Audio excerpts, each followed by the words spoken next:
Et on salue les auditeurs d'Europe 1 qui viennent de nous rejoindre, peut-être à 7h13. La une de vos journaux ce lundi 21 août, c'est votre revue de presse, Lionel. Avec le Figaro qui nous prévient ce matin. L'exécutif prépare une potion amère pour les Français dans son budget 2024. Hausse des taxes, réduction de certains avantages fiscaux, baisse des dépenses de santé. Le gouvernement est à la recherche d'économies. 15 milliards d'euros, très précisément. Les derniers arbitrages et les débats parlementaires risquent d'être musclés. La politique également, en une du Parisien ce matin, le quotidien qui raconte comment l'on est passé de l'euphorie à la désillusion au sein de la NUPES. Les partis de gauche font leur rentrée, écrit le Parisien ce matin, rentrée séparée, dans une ambiance crispée. L'avenir de l'alliance formée l'an dernier autour de Jean-Luc Mélenchon est désormais incertain. Et puis plongé au cœur de la lutte contre le trafic de cocaïne, cette fois c'est à la une de Libération ce matin.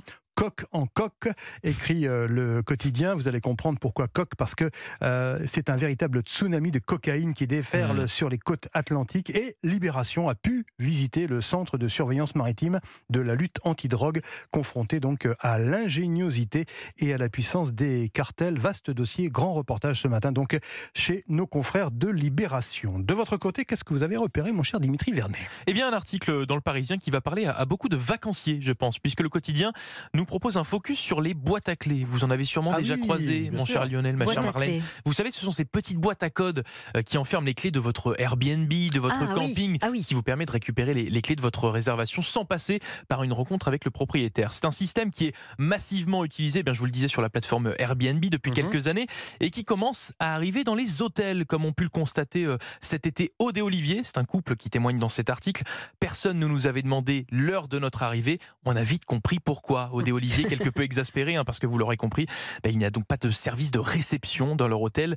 Des établissements hôteliers qui optent de plus en plus pour cette boîte à clés, car comme l'explique Dominique Gocatrix, elle est responsable d'une entreprise qui vend ces petits casiers. Certains hôtels familiaux, encore ceux de 2 ou 3 étoiles, peinent à recruter des réceptionnistes, notamment la nuit. La solution, elle est donc toute trouvée, la boîte à clés. Pareil pour les hôtels qui, eux, n'ont pas les moyens de payer des réceptionnistes. La solution, la boîte à clés. En fait, vous l'aurez compris, cette boîte à clés qui coûte une trentaine d'euros, c'est une solution entre guillemets miracle pour certains établissements. Elle comble quasiment tous les problèmes de recrutement, les problèmes économiques, ce qui pose quand même quelques questions. C'est vrai que quand on réserve une chambre d'hôtel, on peut s'attendre à un minimum de services, notamment celui de la réception. Et le deuxième problème, il est expliqué dans cet article par le fameux couple Aude et Olivier qui en ont fait l'expérience. Que faire si la boîte à clés ne fonctionne pas ? Que faire ? En croire ce couple, pas grand-chose. Ils ont dû dormir sur leur bagage.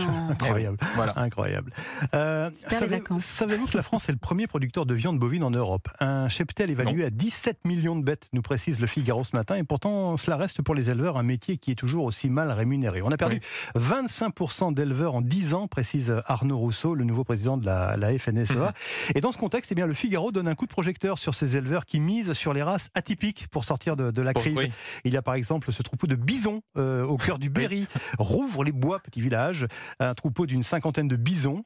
J'avais une passion pour les bisons, j'aimais bien regarder les westerns, raconte l'éleveur, et les bisons se sont finalement bien adaptés à nos territoires. Vendu 32 € le kilo, la viande de bison est paraît-il une viande très fine, très goûteuse et très tendre. J'ai jamais goûté personnellement. Moi personnellement non plus, mais enfin bon.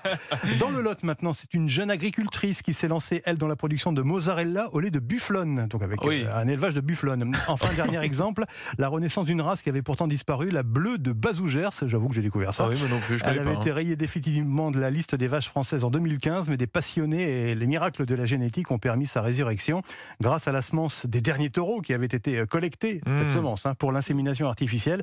On est en train de faire renaître une race 100% mayonnaise, avec le bon espoir d'en exposer certaines à l'occasion du prochain salon de l'agriculture de 2024. Ces éleveurs qui misent sur les races atypiques pour sortir de la crise, à lire dans le Figaro ce matin.